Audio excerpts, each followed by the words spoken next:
HPV, or what's known as human papilloma virus, is actually the most common type of STD available. STD means sexually transmitted disease, which people get through having sex. It's been estimated that more than half of individuals who are active sexually will get this virus at some point in their life. The great news is that if someone gets infected, their immune system will probably be able to fight it and kill it, but it may take like 2 years. If someone has a weak immune system, well, it could take longer, and it's just not good. The longer HPV is inside someone, the greater the chance of some type of complication, and even cancer can be developed due to it. Now, the easiest way to tell if someone has HPV will be if they have genital warts around the infected areas, which will probably be around the genital areas, the sexually organs of somebody. The problem is that 90% of the time of people that have HPV will not get warts. Sometimes these warts can show up weeks or even months after someone who's had sex with someone who has this virus. Now, the great news is if someone has these warts, it's actually good news in a way, because that means they're not going to get cancer, because that's a different strain of the warts. So that is good news, I guess. Many times these warts will not show any type of a warning sign. However, at times they may bring about some itching, some burning pain. If a woman has warts, she can encounter bleeding in her whole reproductive area, vagina, especially after intercourse.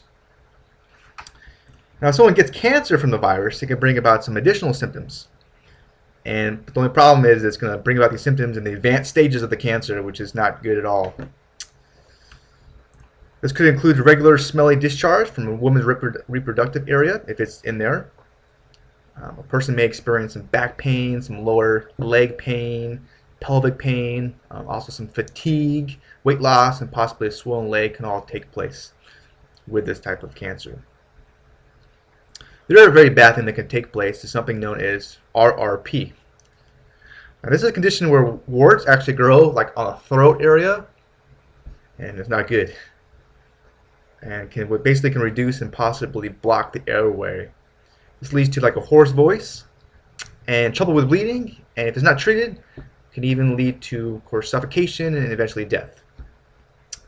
The only way to truly tell if someone has HPV is with a medical examination. So that's why it's good to get routine checkups, and the older somebody is, the more routine they should be, because there's more of a chance of something going wrong if you're old.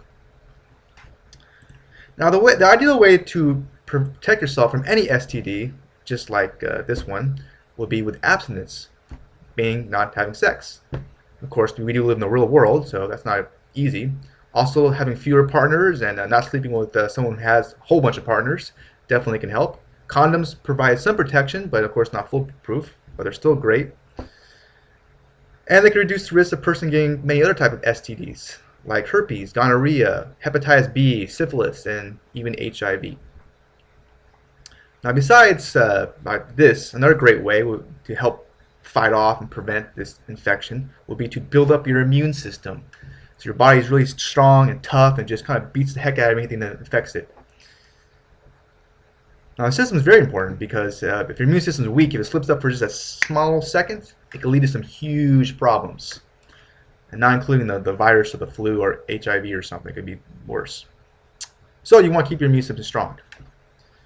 A great tip would be to wash your hands a lot. There's a lot of reasons why. Your hands are like tacky surfaces, and it touches a bunch of stuff, and it touches your eyes or stuff like that. It's very easy for viruses to get in your system that way.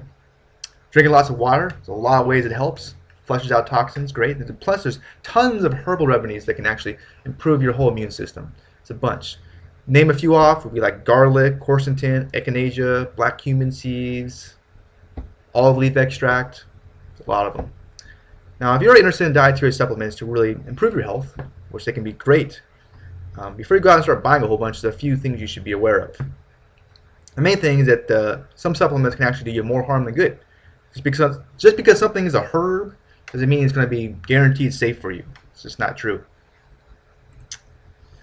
Also, in many countries, the regulations that protect consumers from harmful supplements is extremely small. This means that government agencies really feel it's your job to protect yourself and companies should police themselves.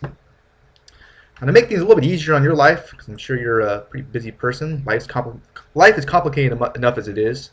I've actually created a guide that I feel can really help somebody in the whole process of going out there and choosing and buying these dietary supplements to enhance and improve their health. Fact is, these products can be very confusing. There's a lot of choices.